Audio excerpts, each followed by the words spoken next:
Bonjour, moi c'est Claire et je te souhaite la bienvenue sur mon podcast La vie en pause.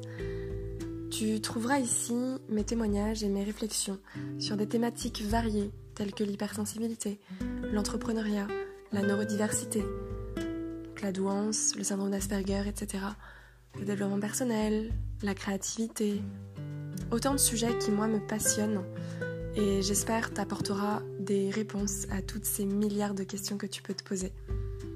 L'instant pour faire une pause et pourquoi pas voir la vie en rose.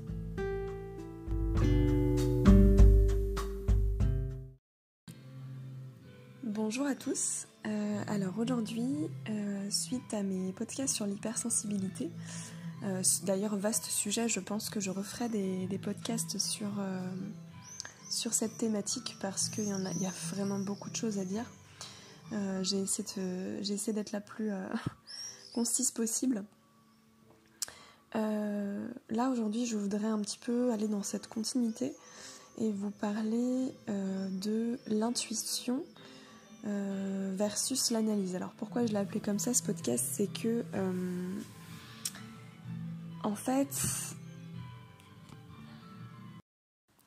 oui, alors du coup j'étais obligée de couper parce que il y avait un fond musical, je sais pas si vous aviez entendu, notre cher Ludovico.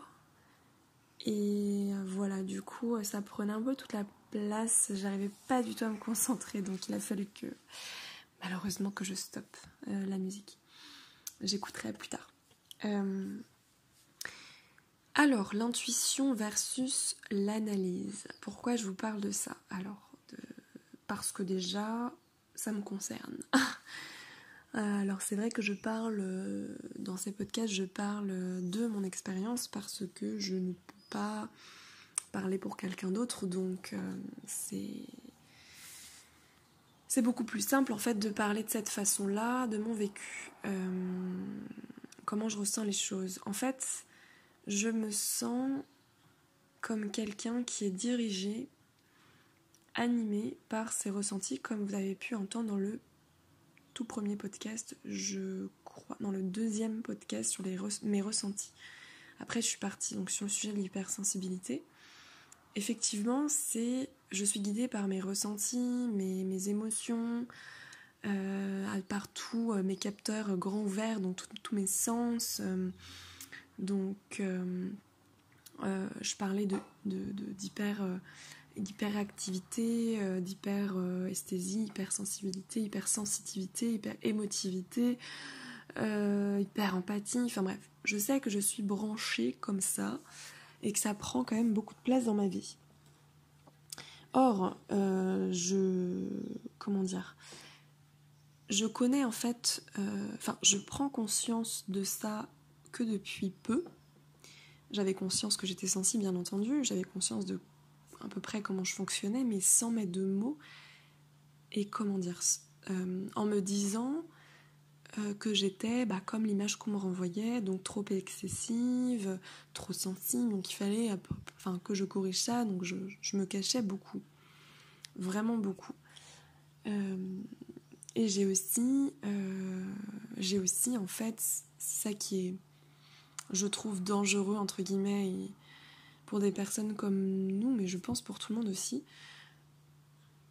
j'ai fait taire mon intuition. Alors quelle est la définition de l'intuition pour moi, du coup ? Comment je la visualise ? Parce qu'on peut en dire beaucoup, je pense, sur différents plans. Je pense qu'on peut utiliser plusieurs termes. Par exemple, on peut utiliser le terme du sixième sens. Qu'est-ce qu'on pourrait dire aussi sur l'intuition, sur l'âme qui parle, je sais pas, comme une espèce de médiumnité, je sais pas si ce mot existe d'ailleurs, mais vous avez compris, comme quelque chose d'autre que nous. Alors est-ce que je le prends comme un sens ? Je pense que oui. Je pense que moi, dans ma définition, je le verrais vraiment comme un sens. Comme un sens que j'arrive pas à matérialiser en fait. J'ai du mal à me dire si ça a une forme, si c'est à l'intérieur de mon corps, si c'est à l'extérieur, un peu partout. Enfin, pour ma part, c'est quelque chose que je ressens. On parle aussi de petite voix dans la tête, que l'intuition, c'est écouter sa petite voix interne. Alors, tout le monde n'a pas une intuition, je dirais, auditive. C'est pour ça que je trouve que c'est peut-être un peu réducteur de dire ça. Peut-être que la plupart des gens, c'est auditif, mais c'est pas forcément le cas de tous. Et ça peut aussi se manifester d'ailleurs de différentes façons au cours de notre vie, en fait. Moi, personnellement, elle a pu être auditive, c'est vrai. Elle a pu être visuelle. Elle a pu être aussi... comment on pourrait dire ? Par exemple, parfois je dessine ou j'écris de façon intuitive. Où je fais des photos de façon intuitive. Donc là, je sais pas trop comment ça se manifesterait, peut-être au niveau du toucher, mais voilà, c'est vraiment difficile de l'expliquer au niveau matériel, parce que ça m'arrive de dessiner des choses parfois de façon intuitive, des choses que je visualise peut-être. Ouais, c'est peut-être des choses que je visualise, mais c'est pas... Bon, c'est un peu complexe quand même, hein. On est d'accord. On est d'accord parce que beaucoup de gens en fait se demandent comment... Ouais mais ok, comment on écoute notre intuition en fait. Moi je me suis beaucoup posé la question, comment on fait la différence entre sa petite voix interne là, cette espèce de... voilà, et les pensées. Parce que si on se concentre sur quelque chose de essentiellement auditif, ça se mélange un peu. Alors, moi je vais vous expliquer la façon dont je l'appréhende, dont ça se manifeste chez moi. En fait, j'ai toujours eu cette intuition pour n'importe quelle situation, contexte, devant des personnes, etc. Sauf que la différence, c'est que j'avais pas conscience. C'est plutôt que je l'ai écartée. Je l'ai pas prise en compte, en fait. Elle était là, j'en ai eu conscience, mais je l'ai pas prise en compte. Aujourd'hui, je la prends en compte. En fait, c'est juste évident pour moi aujourd'hui parce que elle me guide et en fait, elle est ultra bénéfique pour moi. Elle peut m'emmener vers des chemins d'ailleurs qui peuvent être compliqués. Hein. C'est pas parce qu'on suit notre intuition que ça va toujours nous amener vers un chemin sans embûches, quoi, en fait. Donc voilà. Mais elle est vraiment... Déjà, elle est propre à soi. L'intuition, on n'a pas la même intuition que son voisin, que son ami, sur une personne par exemple, ou sur quelque chose.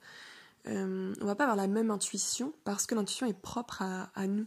Pourquoi ? Parce que pour moi, l'intuition, ça a trait à l'inconscient qui vient nous envoyer un message. Donc c'est pour ça qu'on peut aussi parler d'âme, parce que c'est quelque chose qui n'est pas palpable, qui n'est pas matérialisé, qui apparemment a trait aussi à l'hémisphère droit, donc qui est très abstrait, qui est difficile d'ailleurs à expliquer avec des mots. Certains l'expliquent bien, mais ils utilisent des images, des paraboles, des métaphores. Donc moi je vais essayer d'expliquer ça d'une façon la plus juste pour moi. Donc voilà. Du coup, l'intuition est propre à soi. Et elle vient nous délivrer un message. Tout comme le corps aussi. Le corps est aussi un messager. Pour moi, en tout cas, je l'ai compris. Je somatisais énormément. J'avais pas conscience beaucoup de mon corps, en fait. C'est encore quelque chose sur lequel je travaille. Parce que, en fait, le corps nous envoie des signaux aussi. Des messages. Alors, je donne un exemple. J'ai eu une relation il y a 3 ans. Je vous en ai parlé dans les podcasts précédents. Alors, du coup, ça m'a tellement marqué, je pense que c'est très révélateur sur plein de choses. En fait, je me suis retrouvée à somatiser énormément, mais je n'avais pas conscience. En fait. J'avais perdu énormément de poids dans cette relation. J'avais un cœur qui battait à 160 au repos. Bon, après, j'ai un cœur qui bat vite de base, mais quand même 160 au repos. Donc imaginez dans la journée, je sais pas 3 combien, je crois qu'il montait à 200. Donc le moindre effort pour moi c'était compliqué. J'avais par exemple des bourdonnements dans l'oreille gauche que j'avais jamais eu auparavant. Et en fait ça venait chaque matin, chaque soir et plusieurs fois dans la journée. Pendant 6 mois. Donc je pensais que j'avais un problème, j'avais même été voir des médecins, je disais pas, j'ai des acouphènes, enfin des bourdonnements dans l'oreille, je comprends pas. En plus bon c'était l'oreille gauche, donc après bon, moi je décortique un peu tout, c'est pour ça qu'après je vais parler d'analyse. Je décortique un peu tout pour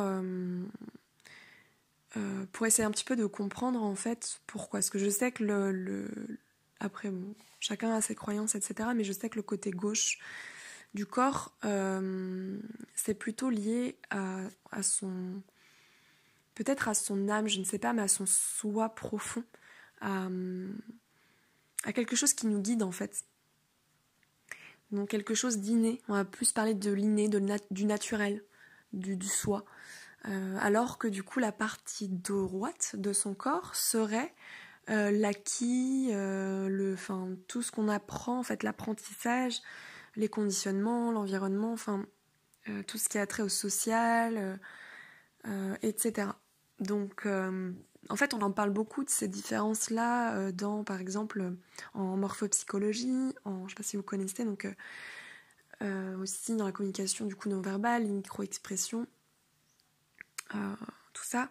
Par exemple en politique, on décortique un peu le non-verbal de la personne et il y a des façons, en fait, le corps parle d'une certaine façon.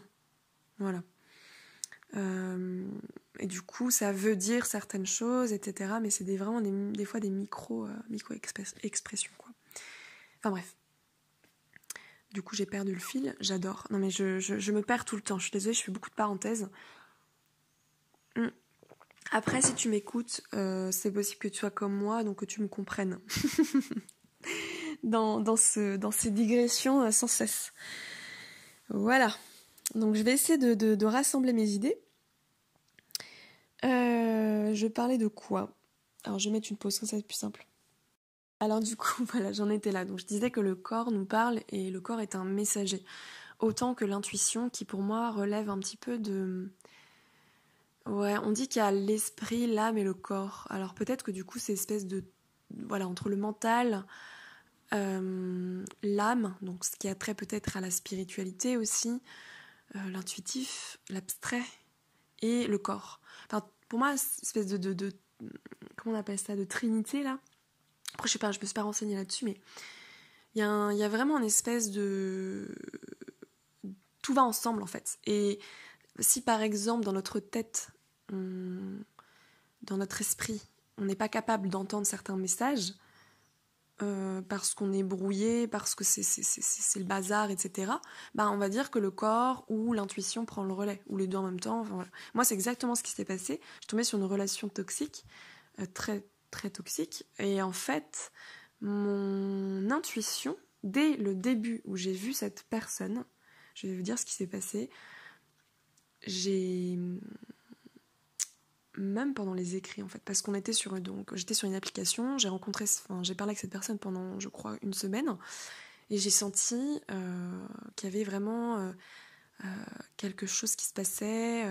Je me suis beaucoup emballée en fait, je me suis dit waouh et tout, oh là là il écrit trop bien, bon bref, etc. Je le rencontre et en fait j'étais très stressée, bon c'était sûrement dû à la rencontre, et en fait quand je l'ai vu, il s'est passé un truc où à la fois j'étais très timide, très angoissée, et en même temps j'avais mon masque social, donc j'étais très extravertie, je montrais que j'avais une assurance, etc. Enfin bref. Et il y avait un truc qui se passait en moi, quelque chose de pas net en fait. Donc c'était assez spécial. Donc voilà, mais du coup j'ai laissé faire. Et donc après ça s'est très bien passé notre rendez-vous. Et on est resté, je crois, plus de 72 heures d'affilée ensemble. Donc c'est pour vous dire à quel point ça s'est bien passé. Mais pendant ces 72 heures, c'était comme trop. C'est-à-dire que je me suis dit, attends, c'est bizarre quand même, C'est presque trop parfait, trop beau, trop. Mais j'étais contente, je me suis dit, mais bon, faut pas trop que je m'emballe et tout, mais c'est un truc de fou ce qui m'arrive. Enfin, c'est l'homme parfait, c'est la rencontre idéale, c'est tout ce que j'imaginais. Bon, vous attendez sûrement pour la suite, mais c'était marrant. Enfin, c'était marrant. Avec du recul, c'est drôle. Et voilà. Et en fait, mais j'avais senti cette petite voix, enfin, ce truc qui me disait, Claire, il y a un truc qui va pas. Claire, là, c'est... Il y a trop de doutes, en fait. Il y a trop de doutes. C'est pas net, en fait. Il y a un truc qui cloche. Mais j'arrivais pas à mettre le doigt dessus. Je savais pas... Je me disais, non, mais c'est moi. Je m'invente des trucs. C'est parce que je me méfie. C'est parce que j'ai peur de souffrir. J'ai peur... Je me méfie. Donc voilà, du coup, je n'ai pas écouté, en fait, ce petit truc. Et c'est quelque chose qui est revenu, hein, bien sûr. C'est pas arrivé au tout début de notre rencontre. C'est revenu sans cesse. Mais je l'écoutais pas, je le mettais de côté parce que je voulais vivre cette expérience et voilà. Et en fait, je me rappelle qu'avec cet homme-là, bon, je vous raconte un peu ma vie, mais je vais pas rentrer trop dans les détails, mais j'ai mis 5 mois, je crois, à lui dire que j'étais amoureuse de lui. En fait, c'est comme si je le savais que j'étais amoureuse de lui, mais c'est comme si j'osais pas le dire parce que c'était bizarre. Bon, après, il y a eu plein de petits signes qui m'ont montré quand même la relation était très étrange, mais j'arrivais pas à le croire non plus. Je voulais pas, en fait. Je pense que j'avais très envie de croire à mon idéal, et je m'accrochais à ça. Voilà. Bref, du coup, mon corps m'a parlé ensuite, parce que j'écoutais pas non plus mon intuition ni mon esprit. Enfin, mon esprit, en tout cas, était biaisé. Donc voilà, et du coup, mon corps a commencé à faire toutes ces choses dont je vous ai parlé auparavant. Et donc j'avais des vertiges, forcément j'étais très faible, j'avais perdu donc beaucoup de poids, le cœur qui battait vite, enfin j'ai même été obligée d'aller à l'hôpital plusieurs fois. Ces bourdonnements, et puis mal à la gorge, je comprenais pas, j'étais fatiguée quoi, fatiguée. Et vraiment je me sentais de plus en plus mal, de plus en plus faible. Et là je vous parle d'une relation quand même qui a duré 1 an. C'est pas, enfin, j'imagine même pas si ça avait duré plus en fait. Mais voilà. Heureusement, avec l'aide que j'en ai parlé, que j'ai eu ce courage, cette force d'en parler, à 1 ou 2 personnes de mon entourage et qui m'a aidé à sortir de là. J'ai fui. Bon voilà, bref, j'ai déménagé. Enfin, j'ai pris mes cartons chez lui et je me suis barrée. J'ai fui total. Bon, ça l'a pas empêché de me suivre après cette fuite. Bon, bref. Mais voilà, et du coup, en fait, la conclusion, enfin, pourquoi je vous parle de tout ça, hein, parce que, bon, c'est pas pour raconter ma vie, hein, je parle de tout ça parce que l'importance, en fait, de l'intuition, ou du corps aussi, en fait, parce que ça vient vraiment nous apporter un message. Enfin, on sous-estime énormément, en fait, nos capacités à ce niveau-là, parce que c'est quelque chose qui n'est pas palpable et qui nous dit pas clairement les choses comme notre cerveau nous dit clairement les choses. Donc c'est dur, en fait, d'y croire. Et puis on veut pas, en fait, et puis il y a aussi ces croyances, comme quoi, oh là là, c'est perché, suivre son intuition, c'est quoi cette connerie encore, enfin bref. Vous voyez ce que je veux dire. Mais je pense que c'était là, c'est que toi aussi, peut-être, hein, tu as sûrement... soit tu sais pas trop faire la différence entre son intuition et ses pensées, ce que te dit ton corps, mais très probablement tu ressens tout ça en fait. Donc moi j'ai mis du temps et je suis encore en train d'expérimenter ça, à comprendre véritablement ce qui s'y passe, à être à l'écoute de ça. Et en fait, alors pour vous expliquer un peu plus en détail, en fait l'intuition chez moi, comme je vous ai dit, ça peut venir en visualisant, en entendant, etc. Mais en fait, l'intuition, elle est vraiment accessible tout le temps, partout. Des personnes peuvent nous faire ressortir des choses, des situations, des contextes, des pubs, enfin j'en sais rien. Enfin, il y a quelque chose qui se passe et ça se passe à l'intérieur de nous. Alors, comment essayer de faire la différence avec les pensées? Pour moi, c'est quelque chose de fulgurant, en fait. C'est quelque chose qui arrive en tout premier lieu, avant de rationaliser, en fait, avant d'intellectualiser ce qui vient de se passer. Ce qu'on vient d'avoir, de ressentir, en fait. C'est pour ça que je dis, c'est pas forcément une pensée, enfin, c'est pas forcément quelque chose de auditif, donc on dit qu'il y a une petite voix qui nous parle, ça peut être un ressenti, enfin, quelque chose qui est difficile à expliquer, en fait. Voilà. Et du coup, c'est vraiment quelque chose que... Enfin, personnellement, par exemple, quand quelqu'un rentre dans une pièce, admettons, je peux tout de suite ressentir quelque chose. Sans avoir parlé avec cette personne, c'est fulgurant. Ça se passe dans l'instant où elle est rentrée, ou alors des fois même avant qu'elle rentre. Après, chacun ressent les choses... voilà, mais ça peut être aussi quand tu viens de lui parler, enfin peu importe, mais c'est cette espèce de truc qu'on appelle aussi le feeling.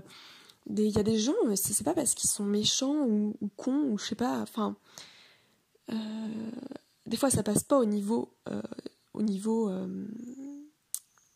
spirituel, au niveau cognitif, ça peut ne pas passer avec des personnes, c'est ok, mais là je parle vraiment d'un feeling, de l'intuition avec une personne qu'on ressent pas en fait. Enfin, moi il y a des gens, je les sens pas. Il y a un truc qui... Je saurais pas expliquer concrètement, mais il y a un truc qui dissonne en fait. Il y a un truc qui va pas. Mais pour moi, je pense que ça m'envoie un message seulement pour moi. Je veux dire, cette personne, elle n'est pas juste, entre guillemets, toxique ou pas mauvaise, mais ouais, elle n'est pas toxique pour tout le monde. Mais elle l'est pour moi. Alors, je sais pas quel message vraiment elle vient de me donner, et peut-être que... Et des fois, d'ailleurs, plusieurs fois, ça m'est arrivé d'entendre cette intuition, mais d'y aller quand même. Enfin, dans l'exemple de la relation dont je vous ai parlé, mais ça m'est arrivé au travail, par exemple, avec une personne aussi très toxique. Je l'ai senti, mais immédiatement. Je l'ai vue, je l'ai rencontrée déjà, elle avait 1 heure de retard, donc j'ai eu le temps de bien stresser avant mon entretien. Et quand je l'ai vue arriver, la façon dont elle... je pense que c'est son aura, je sais pas, mais ce qu'elle dégage. Et ensuite, arrive l'analyse où tu entends ce qu'elle dit. C'est ses paroles, si t'écoutes que ses paroles, tu te dis waouh, c'est génial. Mais avec tout son non-verbal et tout ce qu'il y avait derrière, les micro-expressions et tout, mais c'était juste complètement dissonant, quoi. Il y a un gros bug. Et en fait, je me trompe jamais, enfin, je veux dire, pour moi. Je veux dire, mon intuition vient m'envoyer des messages et je ne me trompe. Elle ne se trompe jamais. Donc quand j'ai un mauvais ressenti, ou un bon d'ailleurs, je ne me trompe pas en fait, à partir du moment où je l'écoute. Et donc là, je suis restée 3 mois à travailler dans cet endroit-là. C'était presque même au-delà de mes espérances en fait. Enfin de mes espérances, de mes ressentis, pardon, c'était pas une espérance, de mes ressentis. J'ai halluciné de la personne et de la façon dont elle se comportait avec les... Parce qu'elle n'était pas que toxique pour moi, elle était toxique quand même pour beaucoup de personnes, notamment toutes les personnes avec qui elle travaillait. Mais j'ai flippé en fait, je me suis dit waouh. Non mais c'est pas possible d'être comme ça. Bah si en fait, et les gens se rendent pas forcément compte. Et j'étais comme spectatrice de la comédie qui était en train de se jouer devant moi. Je me suis dit mais ces jeux entre les êtres humains, mais c'est d'un...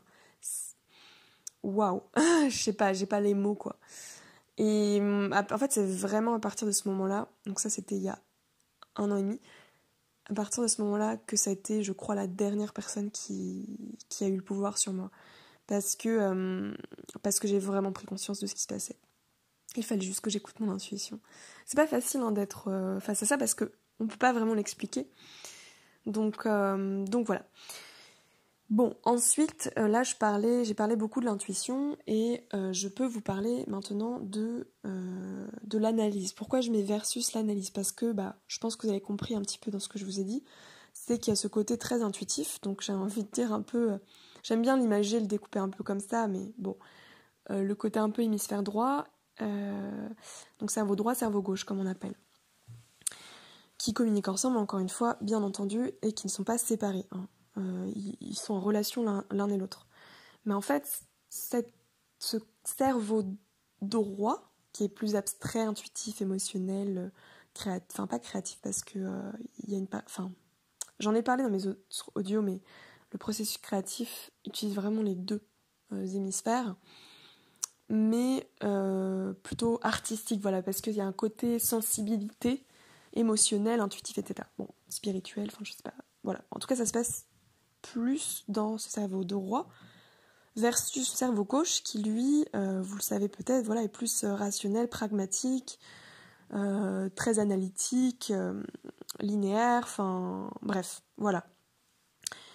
Donc, en fait, on peut dire que ces deux sont un peu opposés, mais en fait, ils vont de pair.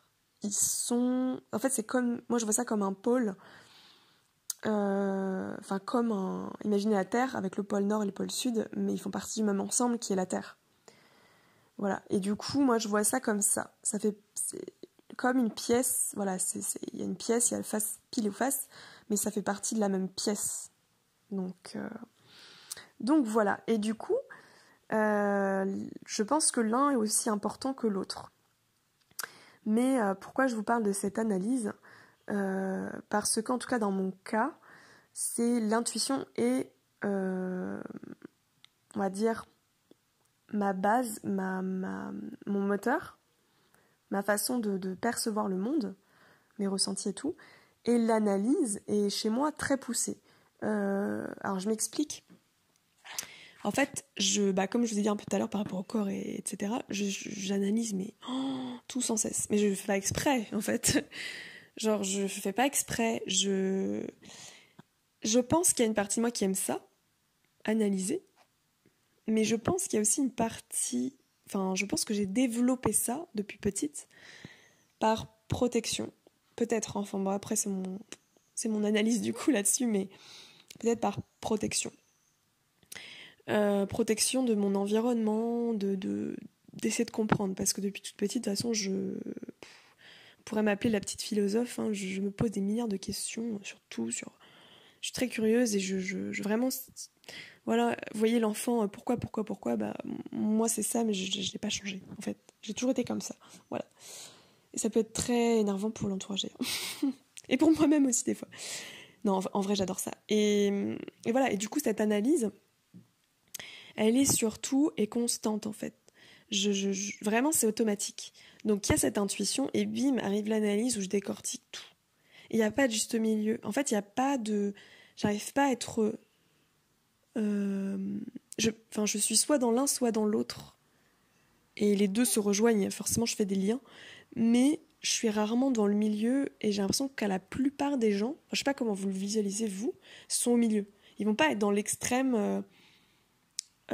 dans l'intuition pure et dure et dans l'analyse pure et dure, quoi. De façon extrême, en fait. Je sais pas, moi je vois ça toujours comme ça, mais parce que je me ressens comme ça, je me ressens tout le temps dans le noir ou blanc, dans la polarité très 50-50, quoi. Et puis très extrême, en fait. Et dans mon analyse, je suis... en fait, je vois les choses d'une façon assez... Alors, comment expliquer de façon détaillée et en même temps globale. Je ne sais pas si je fais d'abord une analyse globale et ensuite détaillée ou l'inverse. Peut-être qu'il y a les deux. Il y a les deux, mais je ne sais pas dans quel sens ça arrive. En tout cas, c'est tellement rapide que j'ai du mal, voilà, à analyser ça justement. Mais par exemple, je vous donne un exemple parce que pour être un peu plus concrète, par exemple, je rencontre quelqu'un et en fait, cette personne, en fait, je la connais pas du tout, je l'avais jamais vue, par exemple, un rendez-vous professionnel. Bon, voilà. Du coup, déjà, je vais suivre mon intuition au départ. Donc, est-ce que j'ai envie de rencontrer cette personne? Est-ce que je le sens? Si je le sens, je me sens poussée vers elle, alors j'y vais. Si je le sens pas, j'arrête là en fait. Enfin, moi, maintenant, je ne fais plus d'erreurs par rapport à ça parce que l'intuition vraiment ne se trompe jamais. Mais si j'ai quand même envie de me faire un petit défi et que, admettons, je sens pas la personne, mais j'y vais quand même. Arrivé avec elle, je me retrouve face à cette personne, et là, excusez-moi, j'étais un peu perturbée par un message sur mon ordinateur, enfin bref. Donc arrivé à ce stade-là, j'arrive devant elle et en fait, ça se passe en quelques secondes. Je décortique tous les faits et gestes. C'est terrible.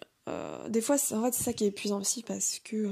et qui me fatigue. En fait, les interactions sociales me fatiguent énormément. Et je sais pas depuis combien de temps je fais ça, mais si je l'ai toujours fait, mais j'intellectualise absolument tout. Et c'est ce qui d'ailleurs m'a beaucoup éloignée de mon intuition pendant 26 ans, quoi. J'intellectualise tout. En fait, je regarde le moindre battement de cils, les sourcils qui se lèvent, qui se froncent, les mains derrière la tête, la personne qui se gratte le cou, la personne qui fait comme ça, dans le ton de la voix, le débit de parole, les regards, en haut, en bas, à droite, à gauche. Au niveau de la gestuelle, la façon dont elle est assise. Toutes ces choses, en fait, arrivent à moi en même temps que la personne me parle. Donc je suis attentive, très attentive d'ailleurs à ce qu'elle me dit aussi. Donc en fait, ça fait une espèce de... Enfin, c'est normal que ce soit très épuisant, mais je fais pas exprès, je commande pas mon cerveau à le faire. Je le fais, voilà, je le fais. Et du coup, c'est là en fait que je ressens cette espèce de... parfois de dissonance ou d'incompréhension. Donc en fait, ça arrive que je bute sur des mots, plein de fois, hein, ça m'arrive beaucoup de fois parce que je suis déjà très sensible aux mots et à leur sens. C'est important pour moi, d'ailleurs j'avais fait un dessin là-dessus, j'essaierai de... non, je pourrais pas vous le montrer, mais par rapport à comment je visualisais ça, pourquoi les gens ne font pas forcément autant attention aux détails des mots et de leur sens et se comprennent dans un contexte que moi j'arrive pas, je comprends pas. Il y a plein de mots, en fait, je bute dessus, en fait. Et j'ai besoin de précision, alors que d'autres personnes, suivant le contexte, la situation, hein, elles n'ont pas besoin de précision, elles se sont comprises, en fait. Mais moi, je comprends pas. Donc, parce qu'il peut y avoir, je trouve, des milliards de possibilités en utilisant ce mot-là. Et je veux être sûre d'être bien comprise et de bien comprendre, en fait. C'est important, voilà. Et du coup, tout ce besoin de compréhension par rapport à ces mots, donc le verbal est autant important que le non-verbal. Mais c'est vrai que le non-verbal, je sais pas si vous savez, mais ça fait 93% par rapport aux 7% qui sont que verbales, au niveau de la communication.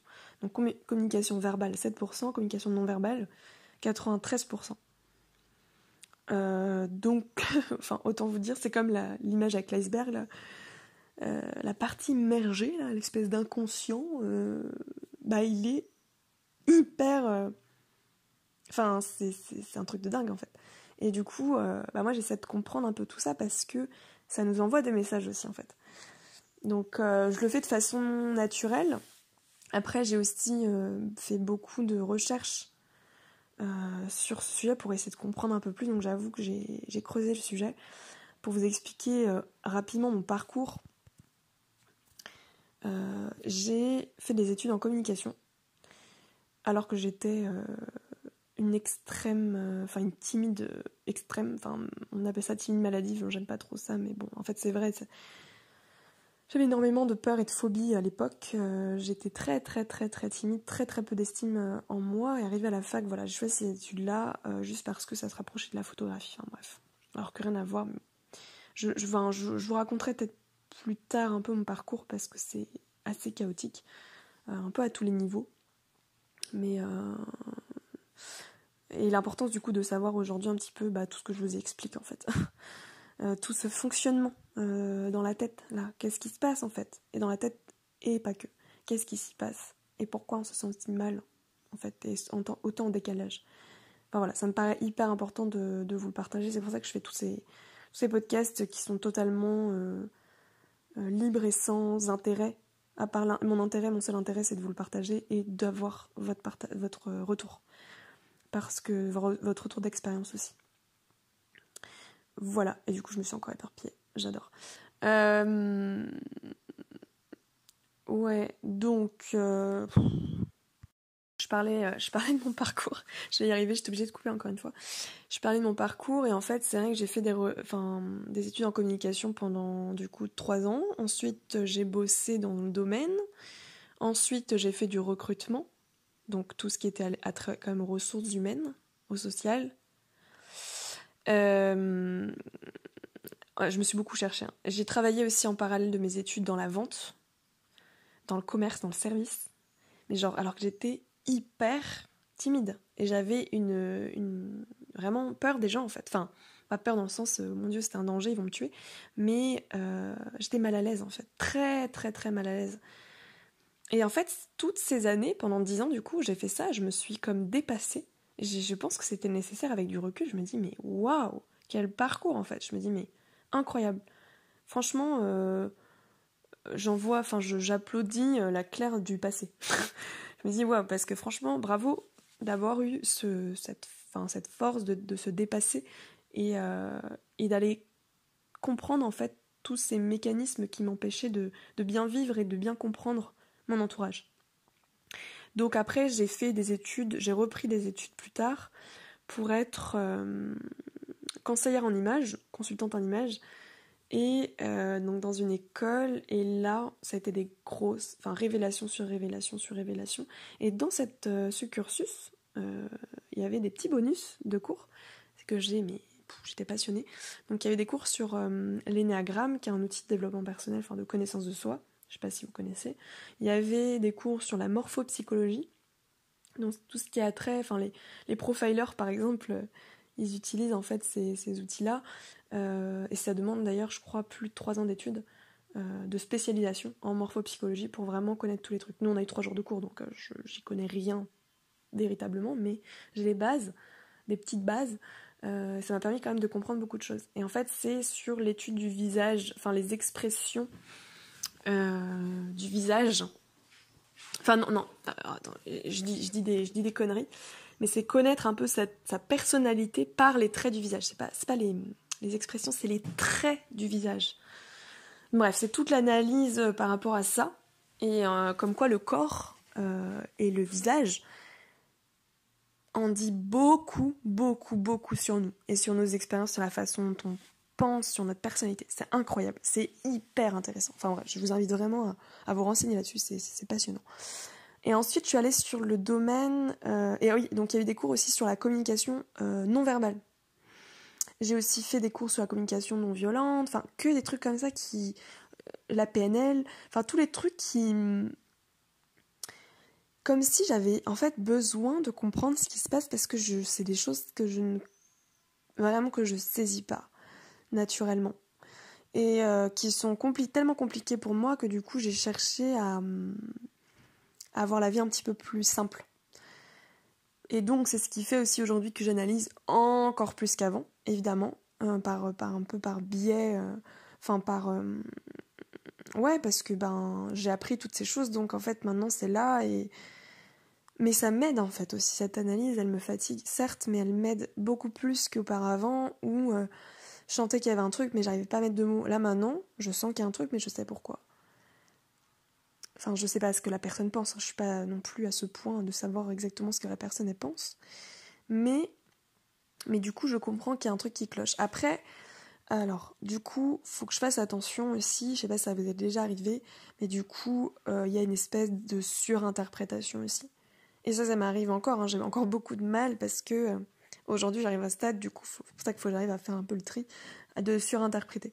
En fait, à force d'être dans l'analyse, on est dans la suranalyse, et on interprète tout. Et moi maintenant, quand une personne va dire un ton d'une certaine façon, du coup j'ai compris que donc ce ton là ça veut dire ça, donc ça veut dire que du coup tu veux me passer un message comme ça, par exemple, parce qu'en fait je pense qu'avant il y avait vraiment beaucoup de choses qui m'échappaient au niveau du ton, de la voix, de la comment on appelle ça, du débit de parole, des messages du non-verbal, vraiment, mais il y avait... Tout m'échappait, en fait. Pourtant, je sentais qu'il y avait un truc qui allait pas. Et ça, c'est horrible. Donc voilà, et du coup, maintenant, je surinterprète un peu. Mais c'est pas grave parce que j'ai quand même... Enfin, comment dire, je sais me poser et puis poser la question à la personne, est-ce que c'est ça? Et la personne va me répondre et va me dire que non, oui ou non d'ailleurs, et m'expliquer.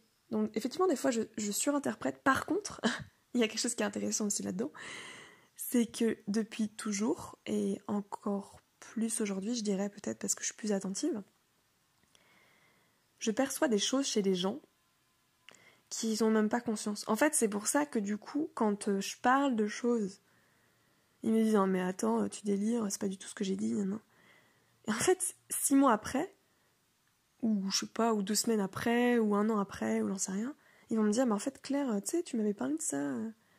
T'avais raison, en fait. » En fait, c'est juste que ils ont pas... C'est pas arrivé à leur conscience à eux. Mais moi, j'ai eu conscience de ça. En fait, c'est comme si j'arrivais à percevoir des choses inconscientes chez la personne. Donc, d'avoir accès à ça, sans que lui-même n'en ait conscience, en fait. Et ça arrive souvent, des fois, dans les relations où, je sais pas, enfin, où on se rend compte de certaines choses sur les autres. En fait, c'est pour ça aussi la richesse des relations, parce que vous pouvez faire ressortir des choses chez quelqu'un. Par exemple, je sais pas, vous parlez de quelque chose et puis la personne, bam, elle va avoir un déclic, elle va dire « Oh, putain, j'avais jamais pensé à ça » ou genre « Ah, ce que tu viens de faire, ça m'a fait penser à ça ». Enfin bref. Donc c'est... N'importe quelle personne, n'importe quelle situation, contexte, peuvent nous envoyer des messages et nous faire prendre conscience de certaines choses. Voilà, du coup, je voulais parler un peu de tout ça parce que c'est quand même... Enfin... Bon, en tout cas, moi, c'est un sujet qui m'intéresse vraiment beaucoup, vous l'avez peut-être compris. Je sais pas si ça vous a intéressé déjà, et si vous avez écouté jusqu'au bout, c'est que oui. Je pars un peu dans tous les sens, hein, vous avez remarqué. Et c'est pas structuré ce que je dis. Justement, je veux vraiment faire ce podcast en mode... je réfléchis et je vous fais part de mes réflexions. Donc ça reste du coup très spontané. Voilà. Mais en tout cas, moi je suis curieuse du coup de savoir comment vous le vivez, enfin comment l'intuition par exemple se manifeste chez vous. Est-ce que vous l'écoutez? Est-ce que vous l'écoutez pas? Est-ce que vous le ressentez? Est-ce que vous le ressentez pas? Parce que pour moi, tout le monde a de l'intuition, tout le monde a son propre... C'est juste qu'on n'a soit pas confiance, soit on l'écoute pas. Souvent, c'est parce qu'on l'écoute pas. Et par rapport à l'analyse, de comment vous... C'est quoi votre rapport avec l'analyse? Parce que moi, elle est du coup, vous avez compris, très détaillée, très précise, besoin de précision. Mais après, ça fait un ensemble. Ça, je parle de vision globale, parce que ça fait un ensemble, en fait. Après, je rassemble un peu toutes les pièces du puzzle, quoi. Et c'est là que je fais mon interprétation. Mais et j'ai pas forcément toujours raison. Mais en tout cas, comment expliquer? C'est une interprétation, en fait. C'est pas quelque chose de figé, quoi. Donc, c'en est qu'une parmi plein de possibilités, plein d'interprétations possibles. Et mon voisin ne va pas interpréter de la même façon quelque chose ou quelqu'un. Bref, voilà, vous avez compris quoi. Donc j'aimerais bien un peu avoir votre avis par rapport à ça. Bon, après c'est un vaste sujet, encore une fois, on pourra en parler des heures. Mais je vais déjà m'arrêter là parce que je pense que ça fait, je sais pas, peut-être 40, 50 minutes, je ne sais pas. Donc je vous laisse et je vous souhaite une très belle journée, une très belle soirée. Et je vous dis à bientôt. N'hésitez pas à m'envoyer des messages ou je sais pas, ou mettre des commentaires, je sais pas comment on peut faire pour que j'ai votre retour. Parce que c'est vrai que j'enchaîne les podcasts, mais je ne sais pas du tout qui est derrière, qui les entend, si ça a de l'intérêt ou pas. Enfin, en tout cas, ça en a pour moi déjà, ça me libère beaucoup. Et même si une personne me répond, je serai déjà hyper contente. Donc voilà. Je vous souhaite une bonne journée ou une bonne soirée. À bientôt. Si tu as aimé ce podcast, je te laisse me mettre un petit commentaire. J'ai vu que sur Encore, on peut mettre un message vocal. Moi, j'ai laissé mon adresse mail, mon Instagram, mon blog, etc. Donc, n'hésite surtout pas à me contacter en privé pour qu'on puisse échanger. Moi, je serais vraiment ravie Voilà, je sais qu'aussi les étoiles, ça, je crois sur Google Podcast, etc., enfin sur plusieurs plateformes, ça permet d'augmenter la visibilité. Donc si ça peut aider plusieurs personnes, je te laisse me mettre aussi un avis avec le plus d'étoiles possible. Merci, à bientôt.